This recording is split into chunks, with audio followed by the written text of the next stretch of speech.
여러분, 망국적 부동산 공화국. 와, 정말 강한 표현이죠? 정부가 이런 말까지 쓸 정도로 지금 우리나라 가계부채 문제가 심각하다는 건데요.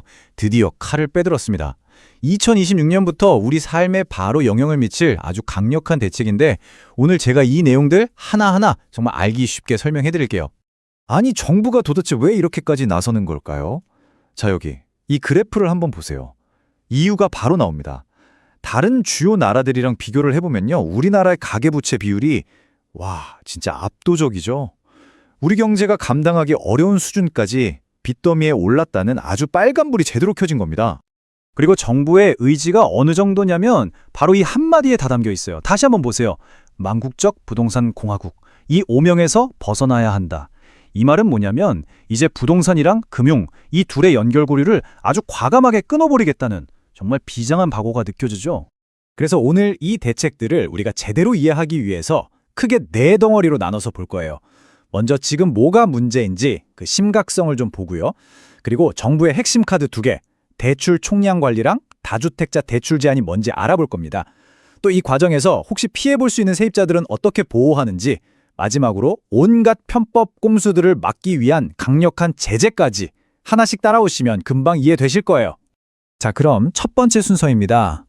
도대체 우리 가계부채 상황이 어떻길래 정부가 이렇게 극약 처방이라는 말까지 나오는 강한 대책을 내놓은 걸까요? 그 배경부터 한번 자세히 들여다보죠.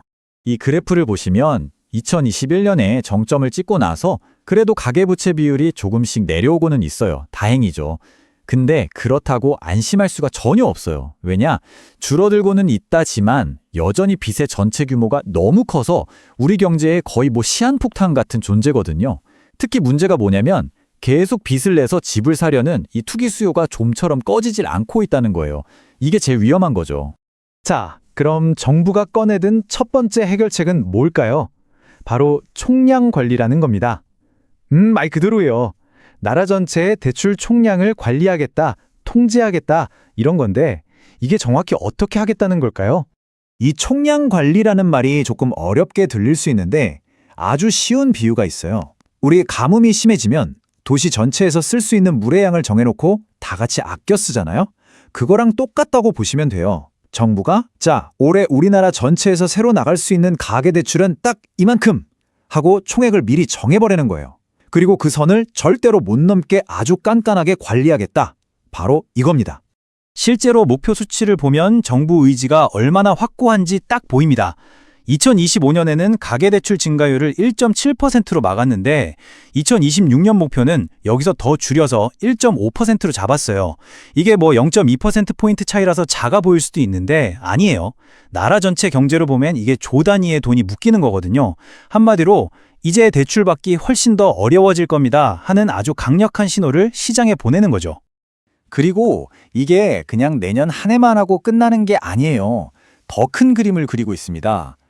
2030년까지는 GDP 대비 가계부채 비율을 80% 수준까지 확 낮추겠다. 이런 야심찬 장기 목표까지 내놨어요. 앞으로 몇 년 동안 계속해서 이 빚의 규모를 줄여나가겠다 이런 뜻이죠. 자, 이렇게 전체 대출 파이 자체를 줄이는 게 첫 번째 카드였다면 이제 두 번째 카드는 문제의 핵심을 그냥 정조준합니다. 바로 부동산 투기 수요의 진원지로 꼽히는 다주택자. 이 사람들의 동주를 직접 틀어막는 훨씬 더 강력한 조치가 기다리고 있습니다. 아마 이 부분이 제일 궁금하실 거예요.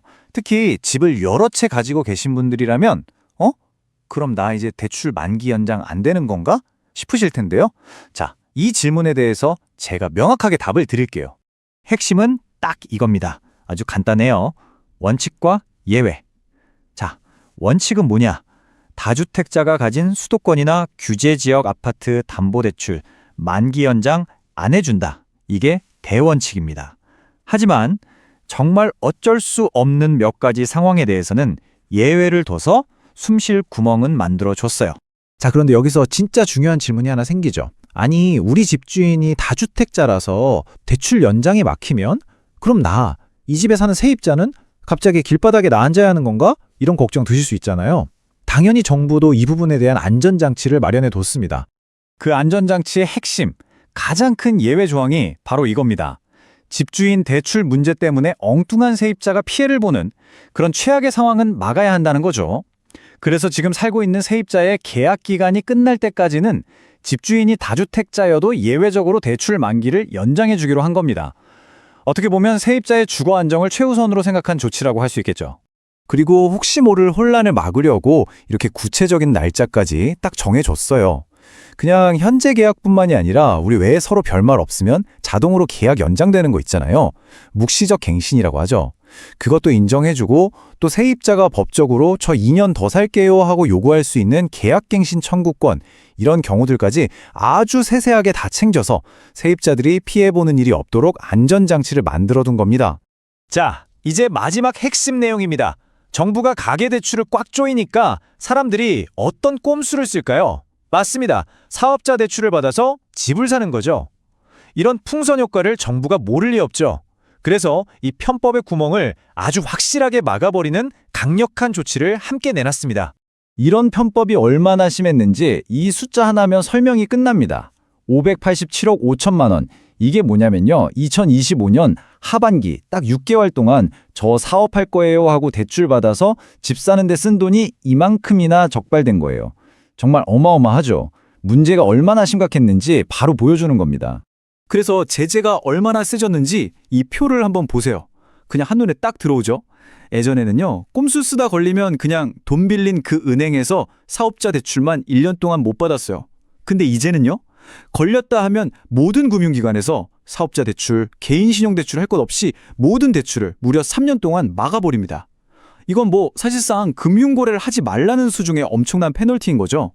근데 여기서 끝이 아니에요. 앞으로 잘하세요 하고 경고만 하는 게 아닙니다. 과거에 저지른 잘못까지 싹 다 들여다보겠다는 거예요. 2021년 이후에 사업자 대출을 받아서 고가 아파트 산 경우 있죠?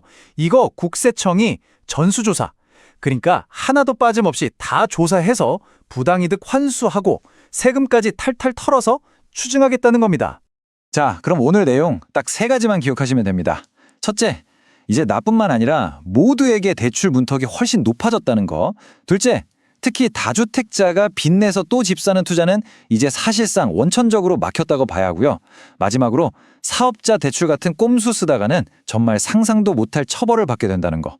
한마디로 정부가 이제 빚으로 집 사는 시대는 끝났다 하고 선언한 거나 마찬가지입니다. 정말 역대급으로 강력하다는 평가를 받는 이번 종합대책. 이걸 통해서 정부는 부동산 시장과 금융을 완전히 떼어놓겠다는 목표를 세웠습니다. 과연 이 계획이 정부의 의도대로 뜨겁게 과열된 시장을 안정시키고 우리 경제의 체줄제체를 바꿀 수 있을까요? 그 결과가 앞으로 우리 삶에 어떤 영향이 미칠지 다 함께 지켜봐야겠습니다.